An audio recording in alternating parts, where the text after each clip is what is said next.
Hello everybody, it's me, BloxingGames, and I'm going to be playing a new game. Well, it's not exactly new, but new to the channel. It's an early access game called Auction Not Included. It was made by the same people who made Don't Starve, Invisible Ink, and a bunch of other games that you probably haven't heard of. But this is a very good game, and I do like a lot. You have a colony of duplicants, as you can see one here, and you have to try and survive in space. Or like on an asteroid or a planet. I'm not too sure where they're going with it. And as you can see, you do lots of different things. You get eggs, you can build, as you can see at this design down here, you can build rockets. Now, that's new to me, as I stopped playing the game ages ago, and then started playing it recently, realised how good it was, and I thought I might record it because it's growing in size, I think, and I don't see lots. There's quite a few there's quite a few videos on it, but I mean, it's not as many videos on it as there are Fortnite videos. So I mean, you know, my videos might get more noticed if I record this. But anyway, yeah, I'm gonna create a game. I have, which is what this game is, already recorded this, but for one of my other videos, I turned off audio from my mic, and so I recorded for a while, got a very good game, and the audio didn't exist, and so I have to restart, which is, not fun. But yeah, let's jump straight into it. I'm going to do a survival game and a standard game, so you don't think I'm cheating. But yeah, let's go. So, welcome. This is where you choose your duplicates after the game's loaded. So I'll run down the basics of how this works. There's what they look like, there's their names, and there's their attributes, which is what they're better at. You can improve this. This is like skills in an RPG game, improves over time. Their traits is what's good and what's bad about them. The red is bad, the green's good. This means they can't cook, as it tells you when you hover over it. This means they consume less hair, and this is what they're interested in.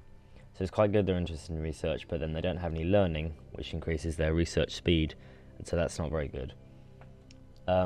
You have the decor benefit. That's basically, if it's positive, like this one is over here, then that means the surroundings have to be less decorated for them to be happier, and if they're happier, then the morale is higher. And if the morale doesn't meet the quota of the job, it's all very complicated. It will explain better as you go along. The job that they have, then they don't do the job properly, and it's bad. This is what they do when they get max stress, and stress adds to morale, and then interest, yeah.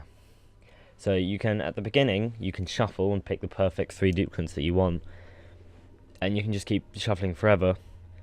But when you get into the game, start playing it, because they come out of a printing pod, it's called. When you get more duplicates from the printing pod, you don't get to shuffle. You get given 3, and you have to choose or get rid of those 3. That was probably badly explained. You'll see as you go along. It's a very good game, and I'm sure you'll be interested in it. Okay, this person's quite good because they're an artist, and it's quite good to have an artist at the beginning to create decor and things. Yeah. Okay, this person's good. They're a quick learner, which is good, and they have research, and they have +4 research, so +4 learning, so that's quite good. And they are interested in research, and so their research 50% faster. Okay, and then this person's very good as well. They get an iron gut, which means food poisoning does basically nothing. Squeamish, which means they can't do care, but that doesn't really matter early on. They can dig, and they have +5 digging, so excellent. That's, I think, an ideal name for the colony, so let's go.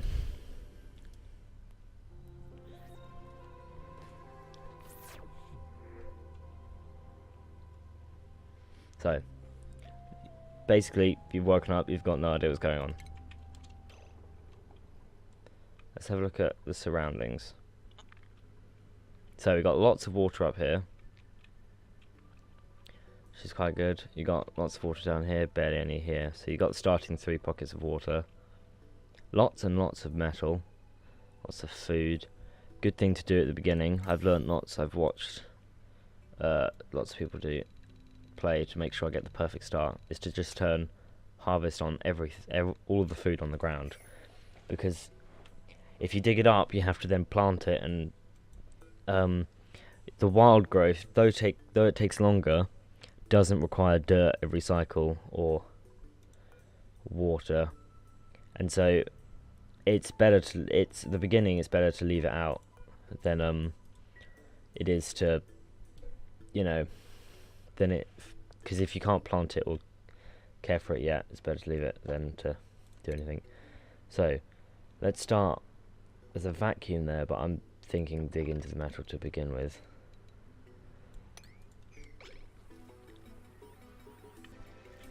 So the best thing to do is to put it on this speed to carry on. And what's quite good is you need resources they dig up for basically everything. I'm also going to dig this way.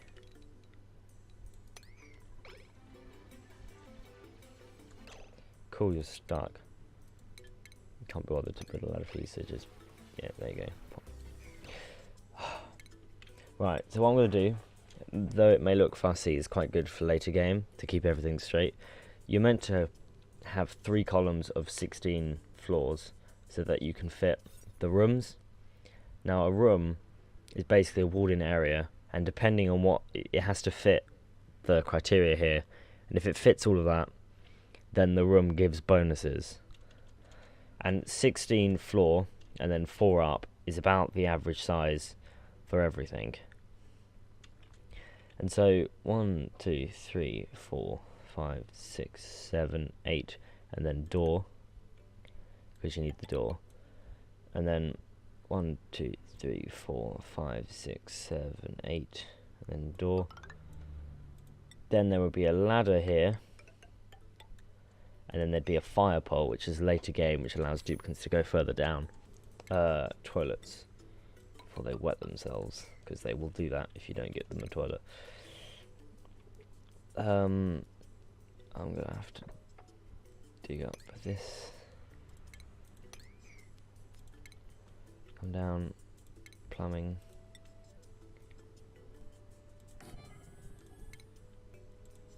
That's not going to give me much, but it'll give me enough water for the beginning before I get up to the tool bit up there.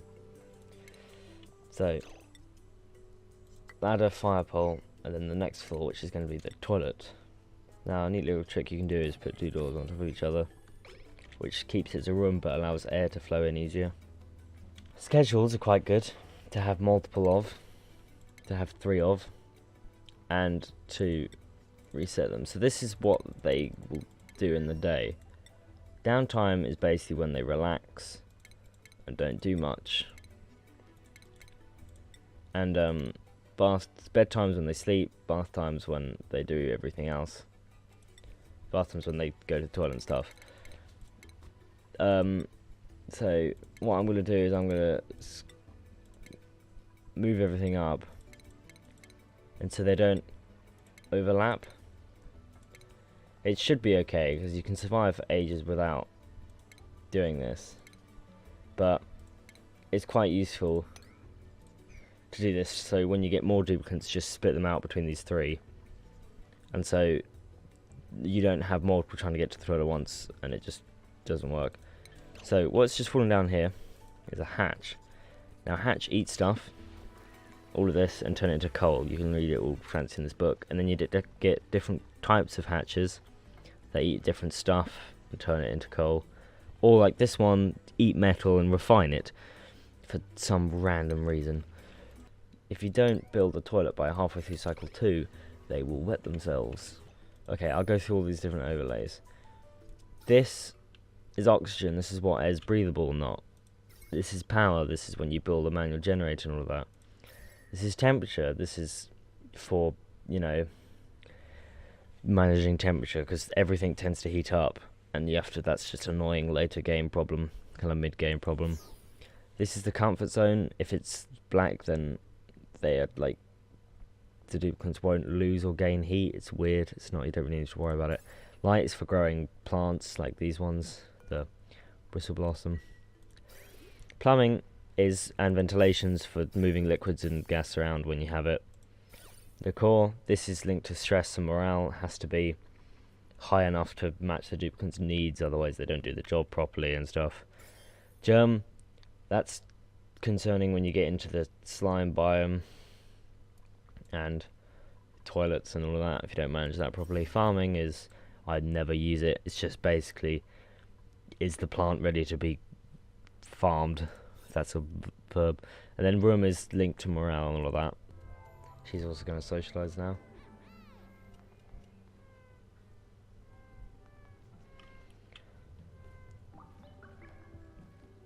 And now she's going to go to sleep, you know, because, you know, you can socialise with nobody. Right, so, how the map works is down here there's oil, which allows you to get petroleum and plastic, and petroleum is used for fuel of better rockets. Up here is space, which allows you to go to space. Now, the name of the series, which you've probably seen, I was going to call Dust to Space, because, you know, sandstone, sand, and dust, and... yeah, and then, because, you know, you start with nothing, and then you go to space. So, that was my plan for the series. Oh, no, this is why I wanted to build the thing. They've wet themselves.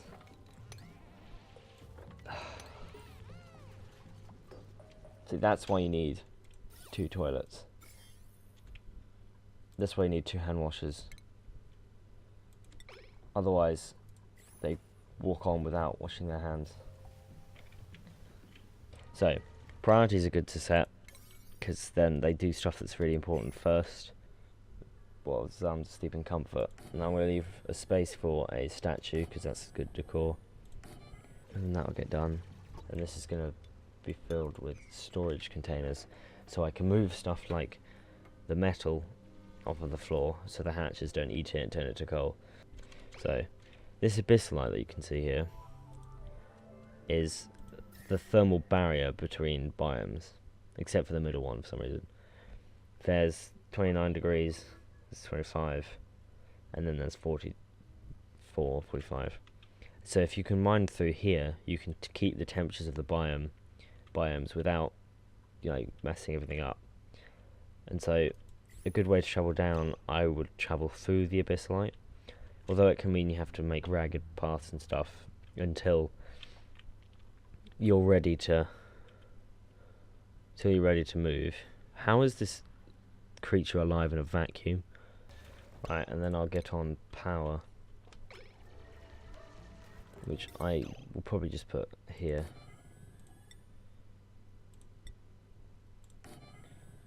Maybe like 1 battery.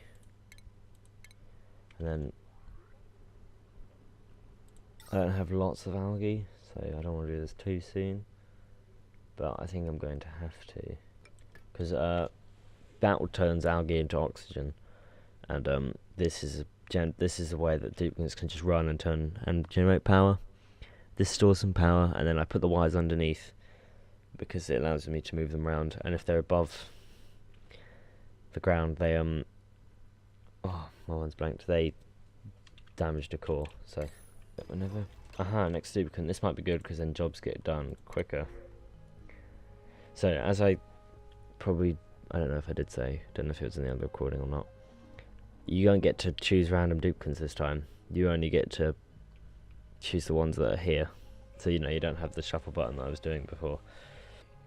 I might get May and just make them a cook. You're the cook. Because that allows us to do lots of stuff like research. Fun fact, that's what a research station allows you to do. So, art.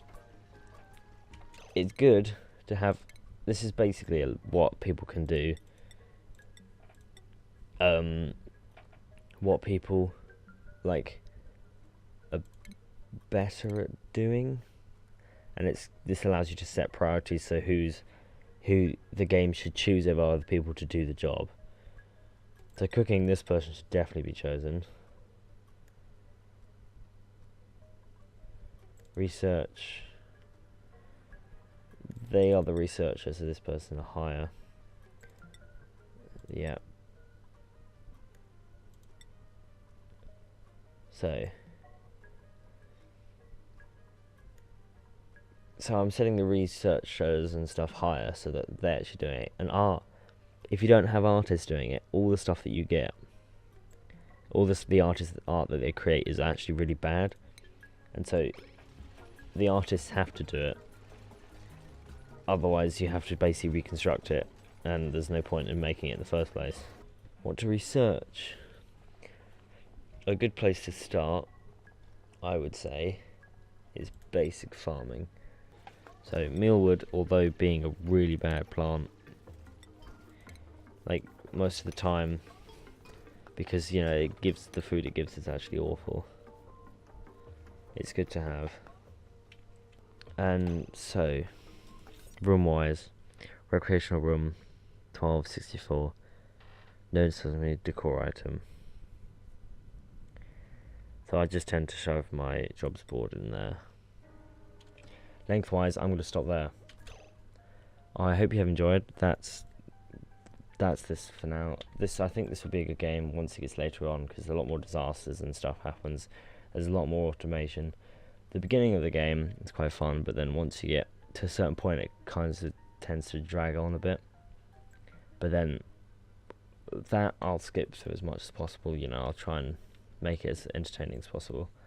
And then once we get past